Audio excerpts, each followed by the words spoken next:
Hello my dear student, তাহলে আজকে তোমাদের জন্য আমরা যারা তোমরা এনইউটি ফাউন্ডেশনে এনইউটি বা জেনপাস এর প্রিপারেশন করো তাদের জন্য একটা ভেরি ভেরি ইম্পর্টেন্ট চ্যাপ্টার, যেটা হচ্ছে বডি ফ্লুইডস এন্ড সার্কুলেশন, বা যেটাকে তুমি বলতে পারো একটা আমাদের সেই সংবহন তন্ত্রের চ্যাপ্টারটা। যারা তোমরা পরবর্তীকালে কার্ডিওলজিস্ট হবে, যখন আজকে তুমি আর্টিফিশিয়াল হার্ট দেখছো, তখন দেখবে রিয়েল হার্টকে নিয়ে সার্জারি করছো। 100% এদের মধ্যে তোমরা এখন যারা আছো এই প্রেজেন্ট, তাদের মধ্যে তো কেউ না কেউ হবে কার্ডিওলজিস্ট। হয়তো আমরা এই মুহূর্তে জানি না কে হবে, সেটা গডই হয়তো জানে, কিন্তু তোমাদের পরিশ্রম তোমাকে সেই জায়গায় মানে নিয়ে যেতে পারে। আর্টিফিশিয়াল নয়, রিয়েল হার্ট নিয়ে তখন তুমি কিছু কাজ করবে। চলো আজকে সেই রিয়েল হার্টের মেন প্রথম স্টেপটা আর্টিফিশিয়াল ওয়েতে শুরু করি। আর আমাদের তোমরা এতদিনে অত এই ব্যাপারটা বুঝে গেছো, যে বইটা তোমাকে পড়তেই হবে সেটা হচ্ছে এনসিইআরটি বই, যেটা আমাদের মেডিকেলের জন্য একদম গীতা, বাইবেল বা কোরআনের মতো একটা বই। চলো আমরা সেই এনসিইআরটি বইতে চলে যাই। সেই এনসিইআরটি বই যেখানে আমরা চ্যাপ্টার 18 এ এসে গেছি, যেটা আমাদের বডি ফ্লুইডস এন্ড সার্কুলেশন। এই চ্যাপ্টারটাকে যখন তোমাদের মধ্যে ডিসকাস করতে হয়, দেখো এর মধ্যে আমাদের এনইউটির সিলেবাসের মধ্যে কয়েকটা টপিক দেওয়া আছে। প্রথম আমরা তোমাদের সাথে ডিসকাস করব সেটা হচ্ছে কোন কোন টপিকগুলো আমাদের এই সিলেবাসের মধ্যে আছে। দেখো এক নম্বর, দেখো এটা হচ্ছে আমাদের লসিকা বলে আমাদের একটা টপিক আছে, রক্ত বলে টপিকটা আছে, আর আছে আমাদের সংবহন পথ সমূহ। রাইট, তোমরা সবাই মিউট করে রাখো তোমাদের সিস্টেমটা। আর দেখো আমাদের দ্বিচক্রী সংবহন, যেটাকে আমরা ডাবল তোমাকে সিস্টেম একটা সার্কুলেশন বলি। তারপর হৃৎপিণ্ডের কার্যাবলী নিয়ন্ত্রণ আর এই সংবহন তন্ত্রের গোলযোগ। আর এইটাই হচ্ছে আমাদের সিলেবাস, যেটা তোমাকে জানতে হচ্ছে এই দেহ তরল এবং সংবহনের জন্য, মানে বডি ফ্লুইডস এন্ড সার্কুলেশন। আমি তাহলে তোমাকে যে বইটা মেন রেকমেন্ড করব সেটা হচ্ছে এনসিইআরটি বই, রাইট, যেটা তোমাকে 100% কোশ্চেন আমাদের এনইটিতে এখান থেকেই আসবে। তাহলে চলো আমরা প্রত্যেকটা লাইন টু লাইন বা ওয়ার্ড টু ওয়ার্ড বায়োলজিতে বোঝাবার চেষ্টা করব, যার থ্রু দিয়ে তুমি এই চ্যাপ্টারে মাস্টার হয়ে যাবে, যাতে তুমি কোনো কোশ্চেন এখান থেকে তোমার না ভুল হয়। চলো আমরা প্রথম ইন্ট্রোডাকশন পার্টটা দিয়ে তোমাদের সঙ্গে শুরু করি, যেটা হচ্ছে দেহ তরল এবং সংবহন। তোমরা আগে যখন পড়েছো সজীব কোষের কিছু কথা তোমরা জানোই। একটা সজীব কোষকে তার সজীব রাখবার জন্য দেখো কোষকে কি দরকার হয়, কিছু পরিপোষক, কিছু অক্সিজেন এবং কিছু প্রয়োজনীয় বস্তু সরবরাহ করতে হয়, তবে সে কি থাকবে, তবে সে তোমার কি থাকবে, তখনই সে সজীব থাকবে। তাহলে এই সজীব থাকবার জন্য আমরা কয়েকটা জিনিস তোমাদেরকে বলবো। এই যে বিভিন্ন বস্তুগুলো, এই বিভিন্ন বস্তুগুলো তোমার কি করে আমরা সেখানে পৌঁছে দেবো প্রত্যেকটা কোষের মধ্যে, সেটা পৌঁছতে পারবো এই দেহ তরল বা সংবহনের মাধ্যম দিয়েই। তাহলে বুঝতেই পারছো, পরিপোষক, অক্সিজেন এবং অন্যান্য প্রয়োজনীয় বস্তু সরবরাহ করবার জন্যই আমাদের দেহের মধ্যে যে সিস্টেম আছে সেটাই হচ্ছে সংবহন তন্ত্র। এবার শুধু তাই নয়, পৌঁছে দেওয়া নয়, এবার কিছু কিছু কোষের, কিছু নয় সব কোষের মধ্যেই কিছু বর্জ্য পদার্থ বা ক্ষতিকর বস্তুগুলো কন্টিনিউয়াসলি তৈরি হয়, সব সময় তৈরি হয়, যেমন কার্বন ডাই অক্সাইড, যেমন ইউরিয়া। এবার এইগুলো না কোষের মধ্যে রেখে দিলে চলবে না, এগুলোকে একদম, যেহেতু বাজে, মানে যেহেতু বর্জ্য পদার্থ, তাহলে এগুলো দেহ থেকে কি করে দিতে হবে, একদম বার করে দিতে হবে। মানে কোষ থেকে নয়, আমি বলছি একদম দেহ থেকেই বার করে দিতে হবে। এর জন্য কিন্তু সংবহন তন্ত্র গুরুত্বপূর্ণ ভূমিকা নেয়।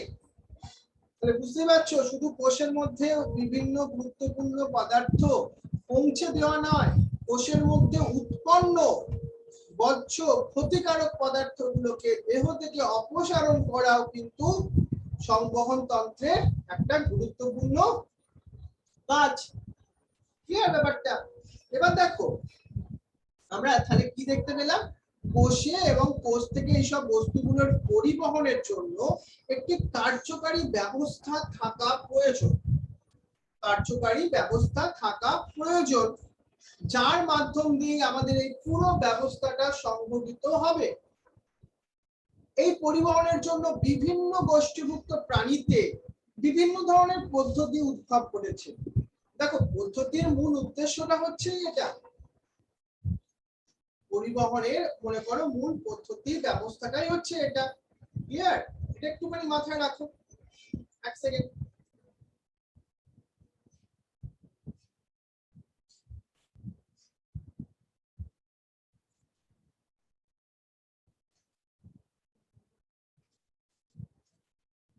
এবার দেখো, যেটা আমি তোমায় বলছিলাম, তাহলে এই আলটিমেটলি উদ্দেশ্যটা হচ্ছে আমাদের এটাই, কিন্তু এর জন্য বিভিন্ন প্রাণীর মধ্যে আমরা বিভিন্ন ধরনের বিশেষ বৈশিষ্ট্য দেখি এখানে।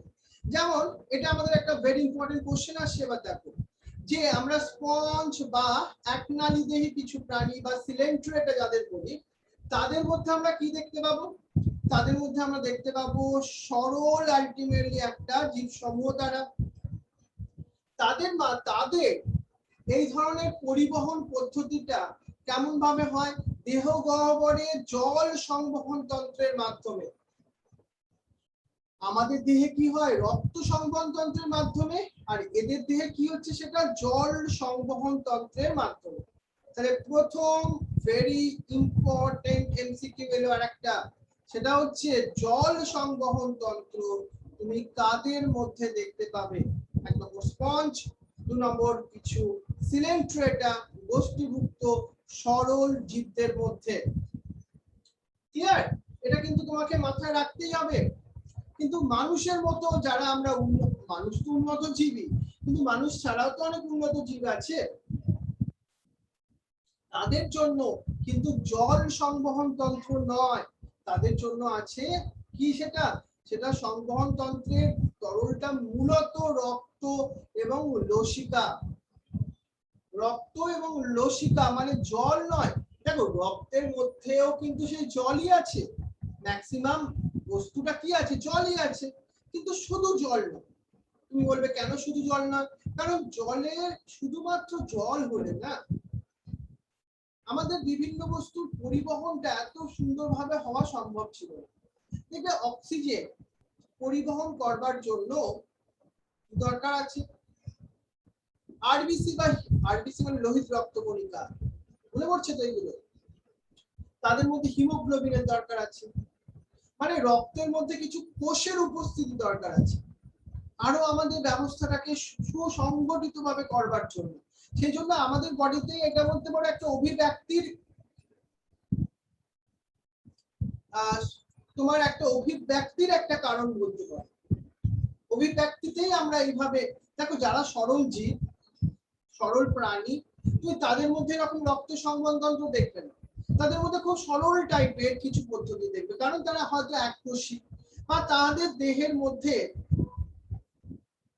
বেশি ক্ষতিকারক পদার্থ তৈরিও হয় না, এরকম অনেক কিছু বৈশিষ্ট্য থাকবার জন্যই। যেমন তুমি স্পঞ্জের কথা তুমি ভাবতে পারো, ততটা উন্নত নয়, তাদের জন্য আমাদের ওদের মধ্যে রক্ত সংবহন তন্ত্রের মতো পদ্ধতিই নেই। ফলে আমাদের দেহের পরিবহনের জন্য কারা কারা আছে? একটা হচ্ছে রক্ত আর একটা হচ্ছে লসিকা। এই দুটো হচ্ছে দেহের মধ্যে তরল পদার্থ। তাহলে আমাদের এই কোশ্চেনটা আরেকটা কোশ্চেন এলো, আমাদের দেহের মধ্যে উপস্থিত দুটি তরল পদার্থের নাম বলো। That is the one of, সেটা কি? রক্ত। দু নম্বর সেটা হচ্ছে কি? লসিকা। রাইট? তাহলে রক্ত এবং লসিকার মাধ্যমে আমরা কি দেখতে পাবো? বিভিন্ন বস্তুর পরিবহন সংঘটিত হবে। তাহলে এই চ্যাপ্টারের মধ্যে আমরা কি দেখবো? আমরা রক্ত সম্বন্ধে দেখবো এবং লসিকা সম্বন্ধেই দেখবো। মানে রক্ত, তার গঠনটা কি সেটা একটুখানি দেখার চেষ্টা করব। এছাড়া আমরা দেখার চেষ্টা করব তোমার এই যে লসিকা, লসিকার গঠন কি এবং কিভাবে রক্ত সঞ্চালনটা হয়। তাহলে এই হচ্ছে আমাদের ইন্ট্রোডাকশন। এই ইন্ট্রোডাকশন থেকে তুমি বুঝে গেলে কয়েকটা কোশ্চেন কিন্তু আমাদের এমসিকিউ হতেই পারে। চলো এবার তাহলে আমরা আজকে যে বিষয়টা নিয়ে 18.1 এ চলে আসবো, যেটা আমাদের সিলেবাসের মেইন একটা হেডিং। দেখো আমরা বলেছিলাম না, দেখো 18.1 সেটা হচ্ছে রক্ত। এর মধ্যে আরো অনেকগুলো সাব টপিক আছে, যেমন 18.1.1, 1.2, এগুলো আমরা একটা একটা করে আসি। চলো তাহলে প্রথম আমরা জানবো, দেখো রক্ত জিনিসটা কি, আর এটাই তোমার আরেকটা ভেরি ইম্পর্টেন্ট কোশ্চেন। তাহলে রক্ত একটা তরল ধাত্র থাকে এর মধ্যে, তাই রক্তকে তরল যোগ কলা বলে। প্লাজমা এবং সাকর উপাদানে সমন্বিত। সাকর উপাদান মানে আমরা ফর্ম এলিমেন্টস এর কথা বলছি, লাইক আরবিসি, ডাব্লিউবিসি, প্লেটলেটস, মানে ওই লোহিত রক্তকণিকা, শ্বেত রক্তকণিকা, অনুচক্রিকার কথা বলছি। মানে রক্ত মধ্যে কি আছে, প্রথম কি দেখলাম, একটা তরল ধাত্র আছে। সেকেন্ড কি দেখলাম, রক্ত দুটো জিনিস দিয়ে তৈরি, একটা হচ্ছে প্লাজমা আর একটা হচ্ছে কিছু সাকর উপাদান, মানে ফর্ম এলিমেন্ট, মানে যেগুলো আমি তোমায় বললাম, লোহিত রক্তকণিকা, শ্বেত রক্তকণিকা আর অনুচক্রিকা দিয়ে তৈরি। তাহলে এইটা কিন্তু আমাদের প্রথম একটা কোশ্চেন হতে পারে এমসিকিউ এর জন্য। আর এই চ্যাপ্টারটা কিন্তু আমাদের একদম এ গ্রেডের চ্যাপ্টার। হ্যাঁ, মানে এই চ্যাপ্টার থেকে তুমি দুটো তিনটে কোশ্চেন এক্সপেক্ট করতে পারো এনইটি তে। আমরা বিগত ইয়ারের যদি স্ট্যাটিস্টিক্যাল একটা অ্যানালাইসিস করি, আমরা দেখতে পাবো দুটো থেকে তিনটে কোশ্চেন এই চ্যাপ্টার থেকে পেয়ে যাবো আমরা, যেটা বড় ব্যাপার খুব। দেখো সাকর উপাদান বলতে আমরা কিছু ফর্ম এলিমেন্টস বলি, মানে যেগুলো কি বলতো তোমার তৈরি হয়, ফর্ম হয়, সেগুলোকে ফর্ম এলিমেন্টস বলি। আর এই উপাদানগুলো সাধারণত কোষ বিভাজক মাধ্যমে তৈরি হয় না। এইটা কোনো আমাদের যে মনে করো বোনস আছে না, হাড় আছে, তার মধ্যে মজ্জা গহ্বর, ওখানে তোমার কি আছে, একটা স্টেম সেল আছে, ওখান থেকে এইগুলো তৈরি হয়। আর পরিণত অবস্থাতে এদের আমরা একটা নির্দিষ্ট কাজ দেখবো, নির্দিষ্টই কাজ। অন্য কোষের থেকে এই কোষগুলোর একটু পার্থক্য আছে, কারণ এই কোষগুলো তাদের কার্যের জন্যই একদম স্পেসিফিক ভাবে তৈরি। চলো আমি তোমাকে এবার প্রত্যেকটা পার্ট নিয়ে কথা বলবো। প্রথম পার্টটা যেটা আসছে সেটা হচ্ছে তোমার প্লাজমা বা রক্তরস। রক্তের মধ্যে তো দুটো উপাদান, একটা হচ্ছে রক্তরস আর একটা তার কিছু সেই কোষীয় উপাদান বা ফর্ম এলিমেন্টস যেগুলো বললাম। মানে একটা রক্তের মধ্যে তুমি যদি কোনো রক্তকে নিয়ে আসো, তুমি সেটাকে সেন্ট্রিফিউজ করো, সেন্ট্রিফিউজ করলে তুমি না এর নিচে কিছু জিনিস দেখতে পাবে, এগুলো হচ্ছে আরবিসি, ডাব্লিউবিসি বা প্লেটলেটস। তার উপরে তুমি একটুখানি কিছু তরল পদার্থ দেখতে পাবে, এগুলোকে আমরা বলবো প্লাজমা বা রক্তরস। বলছি আমি প্লাজমা বা রক্তরস। এই প্লাজমা বা রক্তরস প্রথমে জানো এটা কেমন বর্ণের হয়, এটা একটু হালকা হলুদ বর্ণের, একটা হালকা হলুদ বর্ণের একটা সাদ্র তরল। মানে এটা একটা একটু সেই পুরো ক্লিয়ার নয় কিন্তু, মানে একটুখানি যেন ভিসকাস টাইপের। আর এই প্লাজমা রক্তের প্রায় 55%, মানে 55% অংশ সেটা কিন্তু এই প্লাজমা নিয়েই তৈরি। তাহলে 45% কিছু আছে ওই ফর্ম এলিমেন্টস গুলো, মানে ওই লোহিত রক্তকণিকা, শ্বেত রক্তকণিকা, অনুচক্রিকা। আর রক্ত রস আছে 55%। কোশ্চেন আসছে একটা। এবার আমি তোমাকে শুধুই রক্ত রসের কথা বলি। রক্ত রসের মধ্যে 90 to 92% হলো জল। ভালো করে মাথায় রাখো। এখান থেকে একটা জিনিস খুব প্রমাণিত হয়, কি জানো, যে আমরা সকল জীব যারা এখন স্থলে থাকি, তারাও একটা সময় জলেতেই তৈরি হয়েছিলাম। দেখো জলই আমাদের দেহের যেন সবকিছুই। রক্ত কথা বলছি ঠিকই, কিন্তু রক্তের মধ্যে রক্ত রস, তার মধ্যে 90 to 92% আছে জল। আর 6 থেকে 8% আছে সেটা হচ্ছে প্রোটিন। এবার একটা কোশ্চেন তোমার মধ্যে আসতে পারে, এই রক্তরসের মধ্যে উপস্থিত এই প্রোটিনগুলোর নাম কি? দেখো সেই নামগুলো হচ্ছে ফাইব্রিনোজেন, গ্লোবিউলিন, অ্যালবুমিন। এই প্রোটিনগুলোর প্রত্যেকের একটা নির্দিষ্ট নির্দিষ্ট কাজ আছে। যেমন গ্লোবিউলিন, অ্যালবুমিন এটা রক্তের মনে করো গঠনগত একটা উপাদান হিসেবে কাজ করে, রক্তের মধ্যে যে পিএইচ সেটাকে বজায় রাখতে কাজ করে। কিন্তু এদের মধ্যে ফাইব্রিনোজেন এই প্রোটিনটার কথা তোমাকে মাথায় রাখতে হবে। ফাইব্রিনোজেন এই প্রোটিনটার কাজ হচ্ছে কোন জায়গায় যখন কেটে যায় না, রক্ত তো বেরিয়ে যায় না, তখন রক্তটা তঞ্চন হয়ে যায়। মানে ফাইব্রিনোজেন রক্ত তঞ্চনের জন্য প্রয়োজন হয়। এই ফাংশনটা ভেরি ভেরি ইম্পর্টেন্ট। ক্লিয়ার ব্যাপারটা? চলো আমরা আবার নেক্সট পেজে যাব।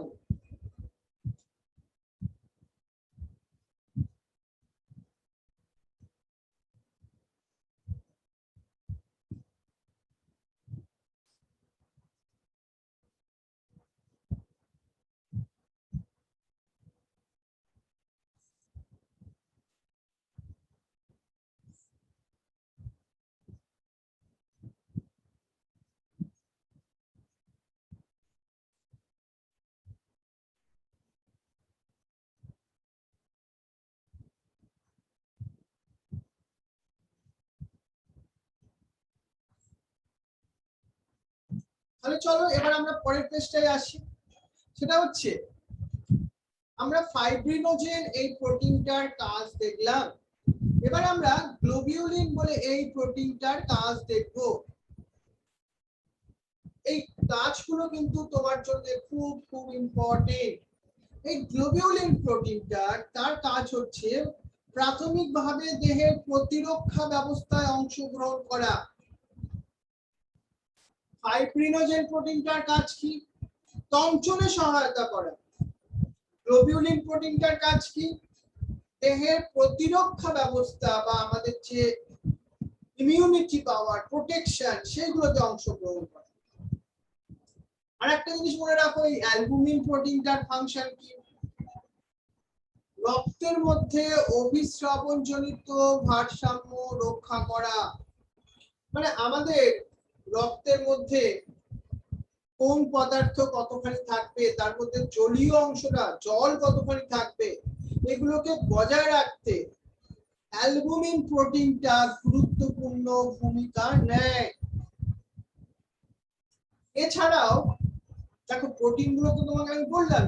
এরপর রক্ত রসের মধ্যে কিছু Na+, Ca++, Mg++ বা HCO3- বাইকার্বনেট এবং ক্লোরিন, এই আয়নস গুলো অল্প পরিমাণে হলেও উপস্থিত থাকে।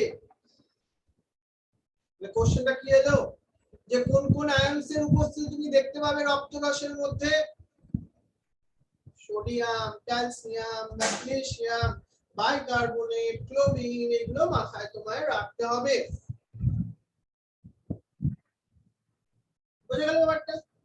এবার আসবো আমরা একটা জিনিস দেখো, রক্তের মধ্যে আমরা গ্লুকোজ, কিছু অ্যামাইনো অ্যাসিড, কিছু লিপিড, এগুলো আমরা রক্তরসে উপস্থিত থাকে।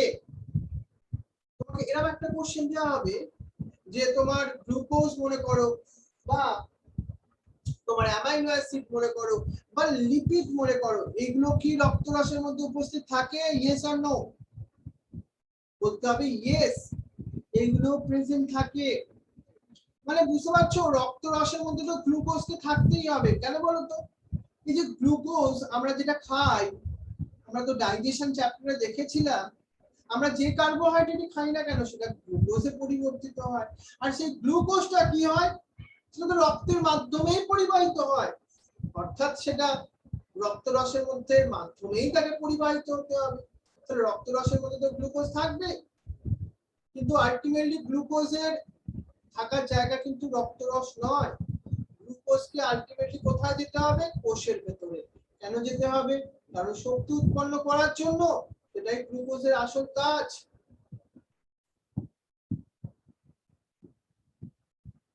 আর এই যে তোমার লিপিড বা অ্যামাইনো অ্যাসিড গুলো একইভাবে এরা সব সময় পরিবহন যোগ্য অবস্থায় থাকে, মানে এরা রক্তরসের মধ্যে একটা জায়গায় ফিক্সড হয়ে বসে নেই, কারণ এদের মেইন কাজটাই হচ্ছে কোষের মধ্যে প্রবেশ করা। মানে তুমি ভাবো না, তুমি এক জায়গা থেকে আরেকটা জায়গায় বাসে করে যাচ্ছ, একটা তোমার স্কুলে যাচ্ছ, তুমি পড়তে যাচ্ছ, আলটিমেটলি তোমার ওই বাসের মধ্যে বসে থাকাটা উদ্দেশ্য নয়, তোমার ডেস্টিনেশনে পৌঁছানোর জন্য তোমাকে সবসময় কি থাকতে হবে, অ্যাক্টিভ থাকতে হবে। তুমি বাসে উঠে ঘুমিয়েই করলে, তোমার ডেস্টিনেশন পেরিয়ে চলে গেল, লাভ হবে, কিছু হবে না। সেই ধরনের জন্যই গ্লুকোজকে, অ্যামাইনো অ্যাসিডকে, লিপিডসকে সবসময় পরিবহনযোগ্য অবস্থায় থাকতে হবে। এছাড়া রক্ততঞ্চন, রক্ততঞ্চন একটা খুব গুরুত্বপূর্ণ ঘটনা কিন্তু আমাদের বেঁচে থাকার জন্য, প্রত্যেকটা জীবের বেঁচে থাকার জন্য। এই রক্ততঞ্চনে 13টা ফ্যাক্টর আছে। এই ফ্যাক্টর গুলো বিভিন্ন প্রোটিন, ক্যালসিয়ামের মতো কিছু সাবস্টেন্স, এরা নিষ্ক্রিয় রূপে রক্তরসে থাকে। যেমন প্রথম বিন বলে একটা প্রোটিন আছে, ফিব্রিনোজেনের কথা তোমাকে আমি বলেইছি। এইগুলো রক্তরসের মধ্যে কি হিসাবে থাকে, নিষ্ক্রিয় রূপে থাকে। কেন?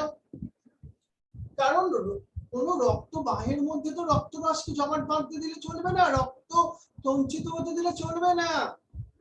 তখন সঞ্চিত হতে হবে যখন কোন জায়গায় রক্তবাহ কেটে যাবে, তখনই হতে হবে।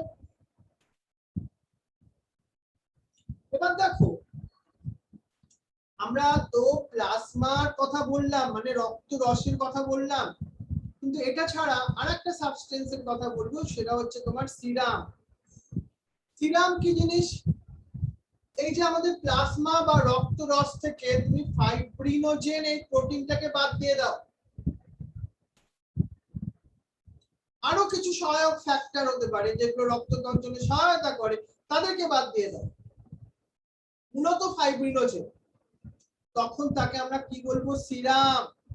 তাহলে বুঝতে পারছো তো, রক্তরস থেকে রক্ততঞ্চনে সহায়ককারী ফ্যাক্টর গুলোকে বাদ দিলে যেটা করে থাকে সেটাই হচ্ছে সিরাম। এই হচ্ছে আমাদের রক্তরসের পার্টটা এখানে কমপ্লিট হলো। আমরা তোমাদের দেখালাম কি কি এমসিকিউ আসতে পারে, কি রকম ভাবে কনসেপ্টকে বিল্ড আপ করতে হয়। চলো এরপর আমরা পরের পার্টটায় আসবো, এনসিইআরটি পরের পার্টটায়, যেখানে ফর্ম এলিমেন্টস।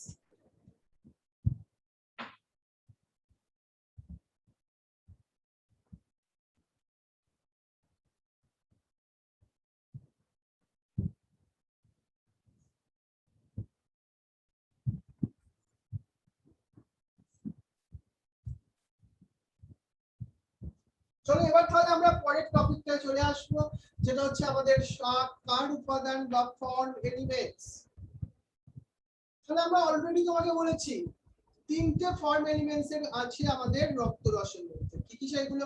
একটা হচ্ছে লোহিত রক্তকণিকা, আরবিসি, রেড ব্লাড সেলস। আরেকটা নাম আছে, তোমরা জানো কি নাম? এরিথ্রোসাইটস, ইংলিশগুলো মনে রাখতে হবে।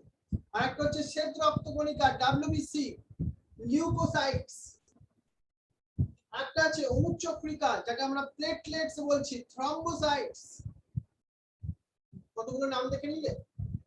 এই তিনটে উপাদানকে আমরা একসাথে কি বলি, সাকার উপাদান বা ফর্ম এলিমেন্টস। আর রক্তের মধ্যে কত শতাংশ আছে এটা? রক্তের মধ্যে 45% এই সাকার উপাদানই আছে। কারণ আমরা 55% কি দেখেছিলাম, রক্তরস আছে। বুঝে গেছো ব্যাপারটা? আর 45% আছে এই সাকার উপাদানগুলো। চলো এবার আমি তোমাকে একটা একটা করে বোঝাবো এক একটা উপাদানকে নিয়ে। প্রথম আমরা যেটাকে নিয়ে বোঝাবো সেটা হচ্ছে এরিথ্রোসাইটস বা লোহিত রক্তকণিকা। দেখতে পাচ্ছ তোমাদের ইংলিশটা নাম শেখানো হচ্ছে। এই লোহিত রক্তকণিকা বা এরিথ্রোসাইট রক্তে সব থেকে বেশি থাকে। কোন সাকার উপাদানটা সব থেকে কলারসে তোমার রক্তরসে বেশি থাকে? লোহিত রক্তকণিকা। এবং সেই নাম্বারটা মনে রাখতে হবে। একদম সুস্থ যদি তুমি প্রাপ্তবয়স্ক কোন পুরুষ ব্যক্তির ক্ষেত্রে দেখো, প্রতি ঘন মিলিমিটার, এটা মাথায় রাখো, প্রতি ঘন মিলিমিটার রক্তে 5 থেকে 5.5 মিলিয়ন লোহিত রক্ত কণিকা। প্রতি ঘন মিলিমিটারে নাম্বারটা কত হলো?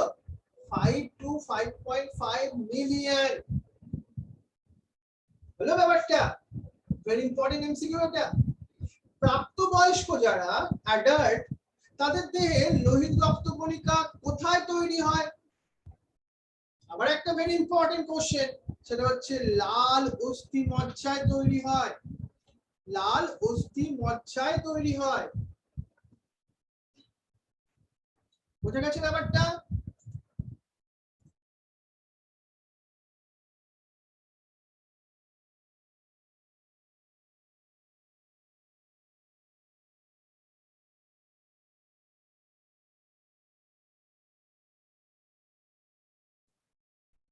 তাহলে বোঝা গেল ব্যাপারটা? লাল অস্থি মজ্জা, সেখান থেকে কিন্তু লোহিত রক্ত কণিকা উৎপন্ন হয়। এই কথাটা তোমরা একদম খুব ভালোভাবে মাথায় ঢুকে নাও। অস্থি মজ্জা, তার মধ্যে লাল অস্থি মজ্জা, সেখান থেকে তুমি লোহিত রক্ত কণিকা তৈরি হতে দেখবে। আর বেশিরভাগ স্তন্যপায়ী প্রাণীতে তাদের তুমি লোহিত রক্ত কণিকার একটা গুরুত্বপূর্ণ বৈশিষ্ট্য দেখবে। কি সেই বৈশিষ্ট্য জানো? সেই বৈশিষ্ট্যটা হচ্ছে রক্ত কণিকা বা লোহিত রক্ত কণিকা যখন পরিণত হয়, তারা নিউক্লিয়াস বিহীন হয়। অপশন 1। অপশন 2 তে দেওয়া হবে এরা দ্বি অবতল আকৃতি বিশিষ্ট। দ্বি অবতল কথাটার মানে কি? বাইকনকেভ শেপ। এবার এই ধরনের বাইকনকেভ বা দ্বি অবতল কেন হয় লোহিত রক্ত কণিকা? তার কারণ তার সারফেস এরিয়াটা বৃদ্ধি পায়, যাতে সে বেশি পরিমাণ পরিবহনযোগ্য সাবস্টেন্সকে পরিবাহিত করতে পারে, সেই কারণের জন্য। এবার লোহিত রক্ত কণিকা কি বর্ণের? নাম থেকেই বুঝতে পারছো, সেটা হচ্ছে লাল বর্ণের। এবার প্রশ্ন হলো কেন লাল বর্ণের? তার কারণ এটা লৌহ বা Fe থাকে। এটা এক ধরনের জটিল প্রোটিন থাকে। মানে আমাদের লোহিত রক্ত কণিকার মধ্যে লৌহ গঠিত জটিল প্রোটিন আছে। কি নাম সেটার? তার নাম হচ্ছে হিমোগ্লোবিন। আর এই হিমোগ্লোবিনের উপস্থিতির কারণে আমরা লোহিত রক্ত কণিকাকে আমরা লাল বর্ণের দেখতে পাবো। আর একজন সুস্থ ব্যক্তির দেহে তুমি 100 মিলিলিটার, এই পার্সেন্টেজ গুলো মনে রাখতে হবে গো। 100 মিলিলিটার রক্তে বলছি। এবার তোমাকে সেটা 1000 মিলিলিটার হলে পুরো ব্যাপারটা কিন্তু গন্ডগোল হয়ে যাবে, চেঞ্জ হবে, মনে রাখতে হবে এটা। আমি 100 মিলিলিটার রক্তে হিমোগ্লোবিনের পরিমাণ বলছি, সেটা হচ্ছে 12 থেকে 16 গ্রাম হিমোগ্লোবিন থাকে। 12 থেকে 16 গ্রাম। এই হিমোগ্লোবিন দেহের কই কাজ করে? এরা শ্বাসবায়ুর পরিবহনে সহায়তা করে। আর লোহিত রক্ত কণিকার গড় আয়ু কত? 120 দিন পর্যন্ত। মানে 120 দিন পর একটা লোহিত রক্ত কণিকা কি হয়? ভেঙে যায়, টুকরো টুকরো হয়ে যায়, তাদের প্রোটিন গুলো ভেঙে যায়। কোথায় সেটা? রাইট, সেটা হচ্ছে এরা প্লীহাতে লোহিত রক্ত কণিকার বলতে পারো কবরস্থান, যেখানে এরা ধ্বংসপ্রাপ্ত হয়, প্লীহা, স্প্লিং, এই কথাটা মাথায় রাখবে কিন্তু, কোশ্চেন আসার খুব ভালো জায়গা এটা। এবার হিমোগ্লোবিনের অনুপস্থিতির কারণে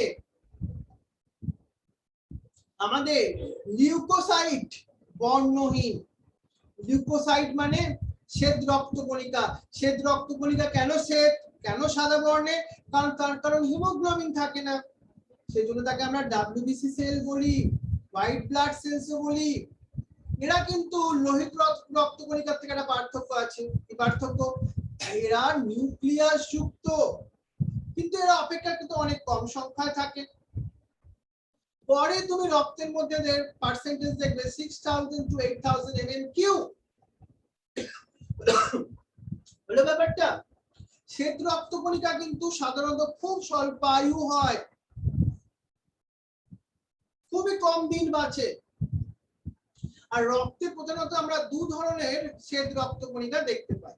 একটা হচ্ছে দানাদার শ্বেত রক্তকণিকা, মানে যার মধ্যে এরকম যে দানা দানা দানা দানা দানা দানা দানা দানা দেখতে পাবে তুমি।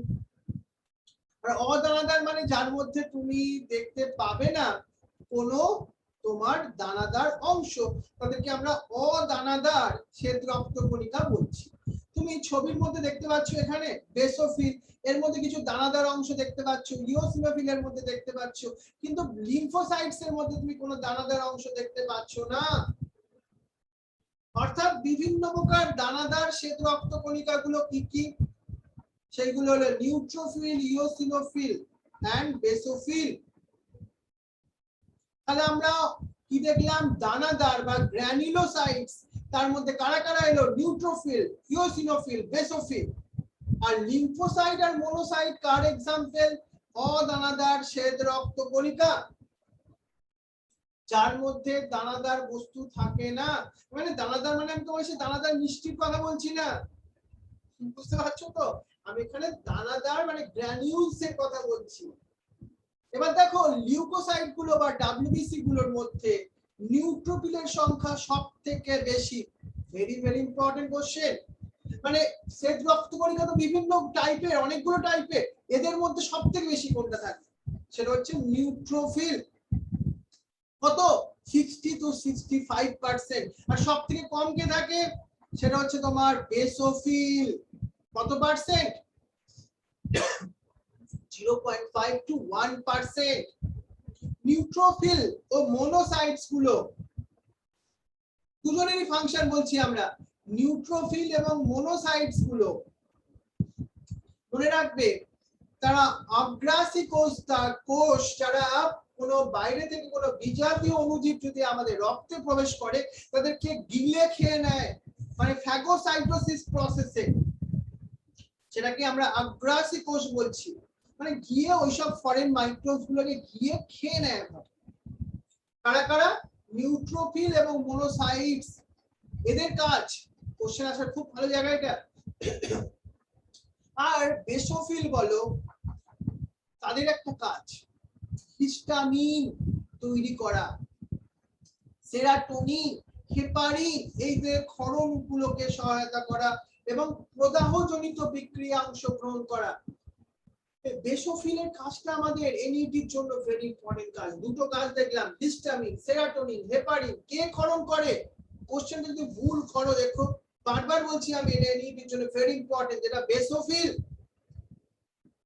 এবং প্রদাহজনিত কিছু বিক্রিয়ায় এরা অংশগ্রহণ করে। এছাড়া ইওসিনোফিল যেটা আছে অনলি কত পার্সেন্ট, 2 থেকে 3%। তাদেরও কাজ সংক্রমণ প্রতিরোধ করা এবং অ্যালার্জি সম্পর্কিত বিক্রিয়াগুলোর সাথে এরা যুক্ত। মানে ইওসিনোফিল, অনেকে দেখবে বেশি অ্যালার্জি হয় না, তাদের মধ্যে তুমি ইওসিনোফিলের পার্সেন্টেজ বেশি দেখবে।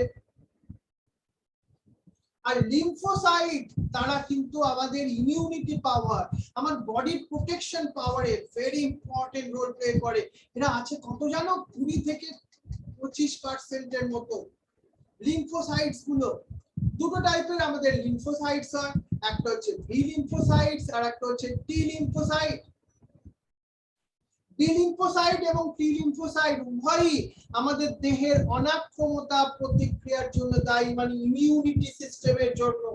বি লিম্ফোসাইট আমাদের হিউমেরাল ইমিউনিটি বা কোষ নির্ভর রস নির্ভর অনাক্রমতার জন্য দায়ী। টি সেল সেল মেডিয়েটেড বা কোষ নির্ভর অনাক্রমতার জন্য দায়ী। বোঝা গেল এটা? লিম্ফোসাইট তার জন্যই আমাদের প্রোটেকশন পাওয়ার। এবার আসবো আমাদের 3 নাম্বার ফর্ম এলিমেন্ট বা সাকার উপাদান, সেটা হচ্ছে অণুচক্রিকা। অণুচক্রিকাকে কি বলে? থ্রম্বোসাইটস বলে। আর একটা নামগুলো মনে রাখতে হবে তোমাকে প্রত্যেকটা। এই কোষীয় উপাদানগুলো, উপাংশ বলছে এগুলো, মানে এগুলো কি বলতো, কোন একটা কোষ থেকে যেন ভেঙে কোন একটা পার্ট তৈরি হয়, সেজন্য এটাকে কি বললাম, কোষীয় উপাংশ। এই কোষীয় উপাংশগুলো মেগা ক্যারিওসাইট বা অস্থি মজ্জাস্থিত বিশেষ কোষ থেকে উৎপন্ন হয়। তাহলে অনুচক্রিকা কোথা থেকে উৎপন্ন হয়? মেগা ক্যারিওসাইট থেকে। সেটা কি ধরনের কোষ? অস্থির মজ্জার মধ্যে উপস্থিত বিশেষ কোষ। এই অনুচক্রিকা কত পার্সেন্টেজে থাকবে গো? দেখো মোটামুটি 15, তারপরে 4টে জিরো আছে, মনে রাখবে কটা জিরো? 4টে জিরো। আর তার থেকে আমাদের 3800 এই সংখ্যাটা তোমাকে একটু মুখস্থ করে নিতে হবে। ঘন মিলিমিটার রক্তে আমরা অনুচক্রিকার, এটা পার্সেন্টেজ, পার্সেন্টেজ না, এটা তার সংখ্যা। অনুচক্রিকা মূল কাজ কি জানো? এদের থেকে বিভিন্ন পদার্থ নিঃসরণ করতে পারে এরা, যার বেশিরভাগটাই রক্ত তঞ্চনে সহায়তা করে, অর্থাৎ রক্ত জমাট বাঁধতে সহায়তা করে। কারণ কোন জায়গায় কোনো রক্তবাহ তো কেটে যেতেই পারে, যদি সেটা রক্ত তঞ্চন না ঘটে তাহলে কিন্তু দেহ থেকে রক্ত বেরিয়েই যাবে। সেই কাজটা অনুচক্রিকা করে। আর রক্ত অনুচক্রিকা সংখ্যা তাই হ্রাস পেলে রক্ত তঞ্চন জনিত সমস্যা দেখা যায়। এর ফলে দেহ থেকে অতিরিক্ত রক্ত বের হয়ে যায়।